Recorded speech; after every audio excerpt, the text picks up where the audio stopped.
изделия из натурального меха отъездят, но сегодня мы не можем понять, это натуральный мех, или это подделка, или кролик, это, или что. Из чего, да? Кто производитель на самом деле. В этот раз сотрудники Роспотребнадзора вышли на проверку соблюдения правил торговли в магазинах одежды и обуви. Торговые точки с немаркированными товарами не останутся незамеченными. Оборот таких запрещен. Однако находятся предприниматели, которые пренебрегают правилами. Этот продавец, к примеру, говорит, что не знал о таких подробностях, но это не оправдание. С 2019 года, с 2016 года на эти меховые изделия маркировки есть, QR-коды есть, чипы есть. При реализации они не допускаются без этих чипов, а закон надо, вы знакомы с этим требованием. Обязательно, срочно в порядке, вы должны оформить вот эти чипы. Без чипов вы не можете их реализовывать.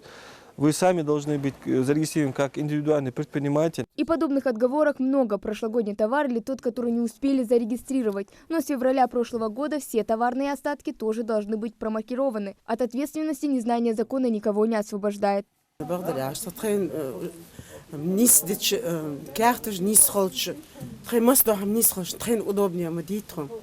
Нам самим это в первую очередь нужно.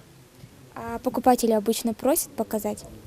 Да, есть такие покупатели, которые, из-за того, что мы давно уже, наши покупатели постоянно, они знают качество товара. Если одни признают свою ошибку, других просто невозможно застать на месте. Прилавки, полные меховых изделий, остались без продавцов. Видимо, каждый сам может взять понравившийся товар бесплатно. Удостовериться в качестве товаров без документов и маркировок практически невозможно. Поэтому регистрация изделий легкой промышленности призвана не только сократить объем нелегального оборота, но и повысить гарантию прав самих потребителей на покупку качественного продукта. Наверное, важнее покупать, чем продавать качественную вещь. Потому что я же ее для себя покупаю. Но чтобы она была не искусственная, не бракованная, но и качественная. А на что вы обращаете внимание при покупке? На изделие. Главное, чтобы не синтетика была.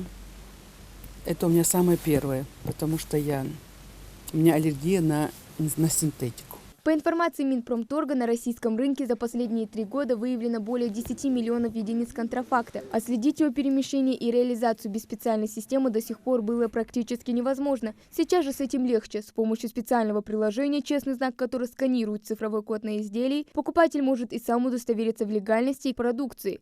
На сегодняшний день остается очень много у нас торговых точек, которые и не знакомы с этим законом, или игнорируют, или попадается товар с маркировкой, а сами эти продавцы не зарегистрированы в этой системе «Честный знак», где они должны быть зарегистрированы, где должен вестись учет этой реализуемой продукции. Переход на систему маркировки поэтапный. Первоначально предпринимателям необходимо зарегистрироваться в одноименной системе и начать маркировать свою продукцию определенным штрих-кодом. Оборот иных товаров строго запрещен. Очень много раз проводили эти рейдовые мероприятия, предупреждали, привлекали к административной ответственности, давали предостережения. Но остаются такие, можно сказать, нерадивые предприниматели, которые не хотят налаживать свою работу. Хотелось бы предупредить, что там штрафные санкции очень серьезные, вплоть до конфискации вот этой контрафактной продукции. Рейд носит исключительно просветительский характер, но в Роспотребнадзоре предупреждают, в последующем отделаться простыми предупреждениями нарушителям не удастся. Хава Гагиева, Мухаммед Белакиев, Новости 24.